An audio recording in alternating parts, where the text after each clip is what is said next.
जी, अस्सलाम वालेकुम। I am professor Abid Umar from Al Shifa college of nursing Multan. चले बेटा, 5 हो गई थी फिल इन द ब्लैंक्स हमारे ऑब्स्टेटिक्स के पेपर की।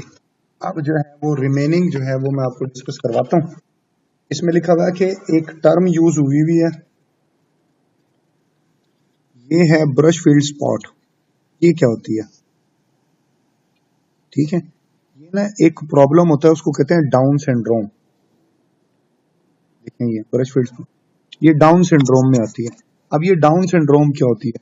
आपने सब ये प्रॉब्लम होता है, उसको कहते हैं क्रोमोसोमल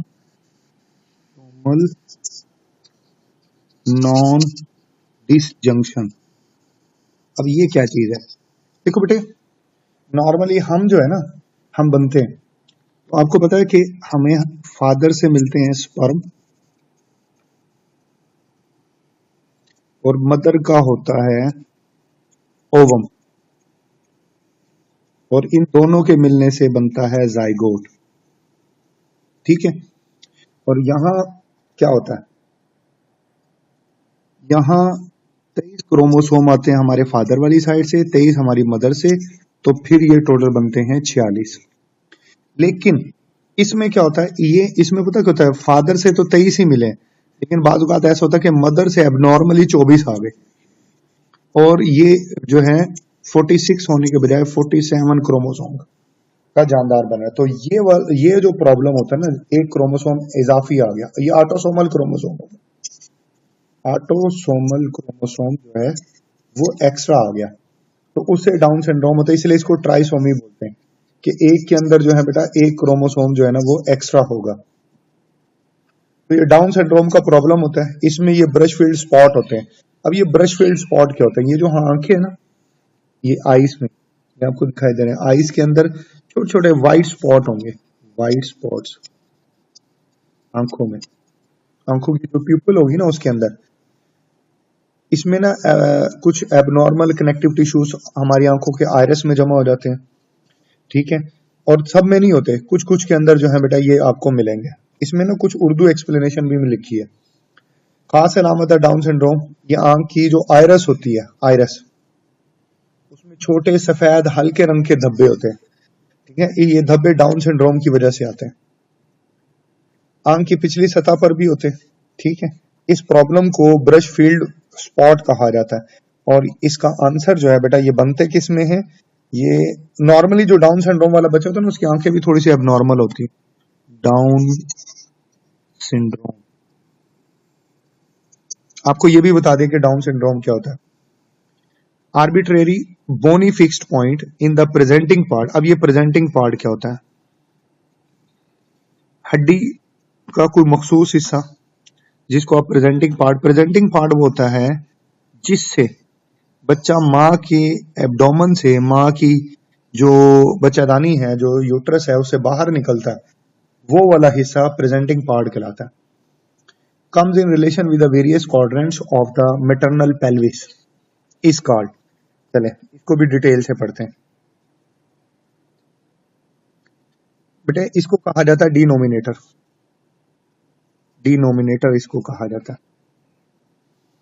अब इसमें कई तरह की पोजीशंस होती हैं। फॉर एग्जांपल, एक डिनोमिनेटर होता है, उसको कहते हैं वर्टेक्स प्रेजेंटेशन। ओसिपिट जो है ना, ये बेसिकली निकला है ओसिपिटल बोन से। ये जो हमारा हेड है ना, सर है, सर के पीछे वाली हड्डी है,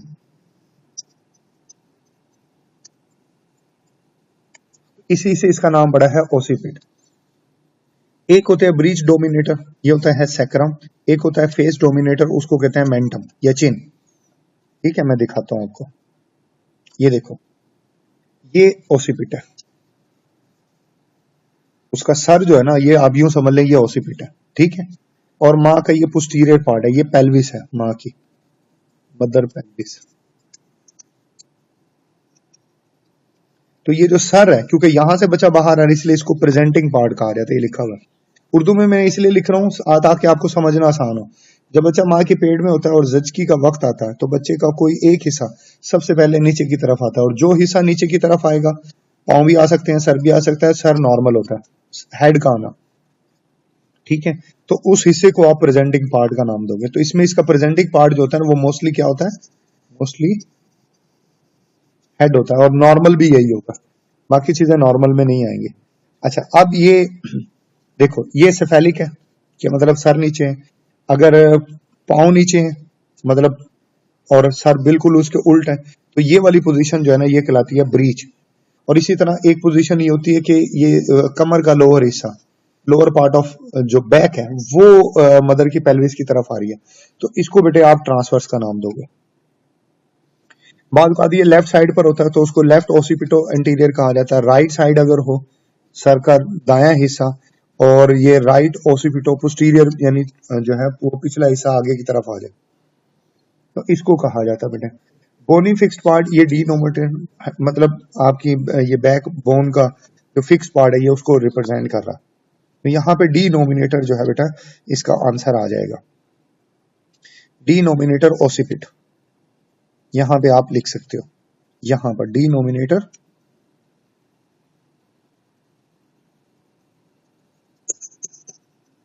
ओसिपिट, ठीक है। अच्छा, फिर है स्वेलिंग डेट अकर बायलेटरली।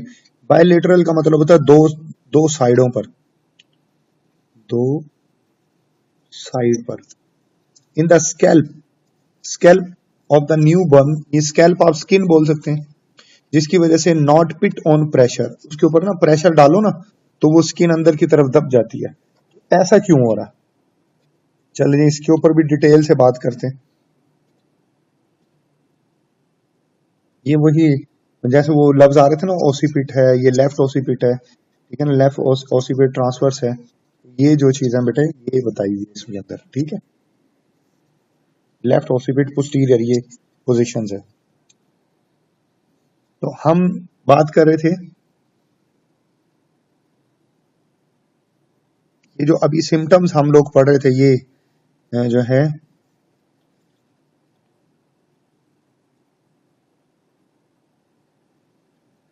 इसको कहा जाता है बेटा कैपुट सक्सीडेनम। अब ये क्या चीज होती है, चलें अभी हमने पढ़ा है, जैसे कभी मैंने वो सूजन जो नौमौलूद बच्चे के सर के दोनों तरफ होती है और दबाने पर गड़ा पड़ जाता है, इसे जो है बेटा जो है वो जो है आप कैपुट सक्सीडेनम कहा जाता, ठीक है। चले मैं बताता हूँ, ये दो तरह की होती है, एक होती है कैपुट सक्सीडेनम, एक होती है सेफेलो हेमाटोमा। इन दोनों में ही ये प्रॉब्लम होता है।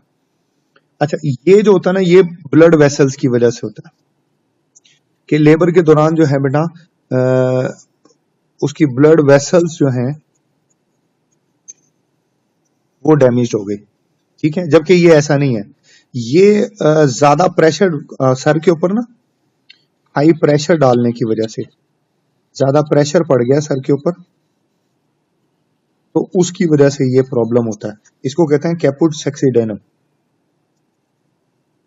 ये ना सूचर्स तक जो है बेटा जो है ये फैली होती है। सूचर ना हमारी खोपड़ी के अंदर ओपनिंग्स होती हैं, उनको सूचर्स कहा जाता है, ठीक है। ये हार्ड एजिस तक होती है। तो ये दोनों का फर्क है, ये बेसिकली ब्लड वेसल के डैमेज होने की वजह से होती है, ये ज्यादा प्रेशर डालने की वजह से जो बच्चे की का सर है उसकी पिछली स्किन के ऊपर जो निशान पड़ते हैं ना बेटा, ये जो सूजन होती है उसको ये कहा जाता है कैपुट सक्सीडेनम। मैं लिख देता हूं,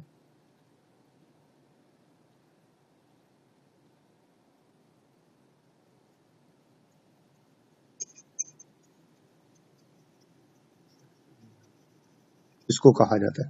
फिर एरेथ्रोमाइसिन, आप जानते हो कि एरेथ्रोमाइसिन एक एंटीबायोटिक है,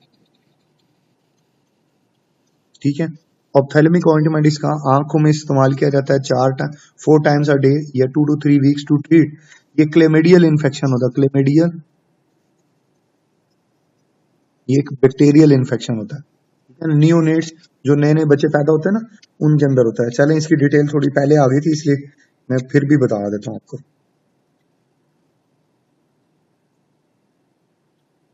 ये है क्लेमेडियल इन्फेक्शन की वजह से, तो ये ऐसे ना बच्चों की आंखों में ऐसे पस आ जाती है, पस। ये बेसिकली निमोनिया से बचने के लिए इस्तेमाल करवाई जाती है, तो उसका ये साइड इफेक्ट होता है बेसिकली। चलें नेक्स्ट प्रोसीड करते हैं।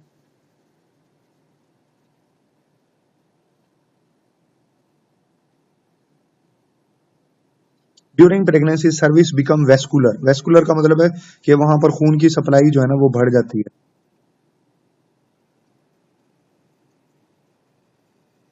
ठीक है। एंडोमेटस यानी वहां पे सूजन हो जाएगी, सोजिश जिसको कहा जाता है, एंड सॉफ्ट हो जाएगी। ठीक है, चलें जी, लास्ट हमारी फिल इन द ब्लैंक्स है, जल्दी जल्दी इसको वाइंड अप करते हैं हम।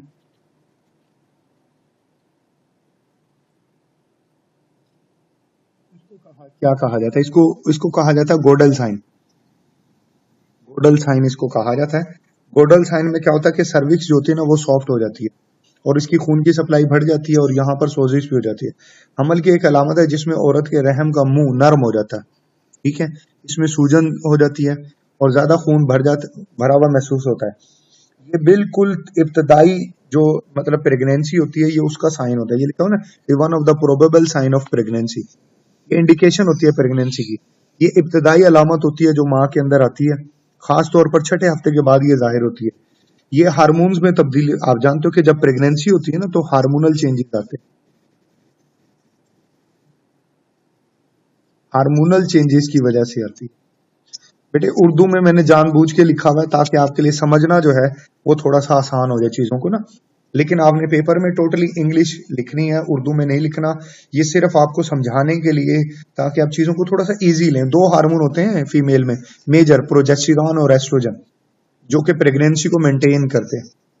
वैसे तो ज्यादा रोल प्रोजेस्टेरॉन को होता है, लेकिन बहरहाल एस्ट्रोजन भी इसके साथ हेल्पिंग रोल प्ले करता है प्रेगनेंसी मेंटेनेंस में। इन्हीं हार्मोन्स के रद्दोबदल के रिजल्ट में ये जो है ना बेटा गूडल साइन आता है, जिसमें जो रहम होती है वो वक्ती तौर पे थोड़ी सी सूज जाती है और उसमें खून की सप्लाई जो है बेटा वो बढ़ जाती है।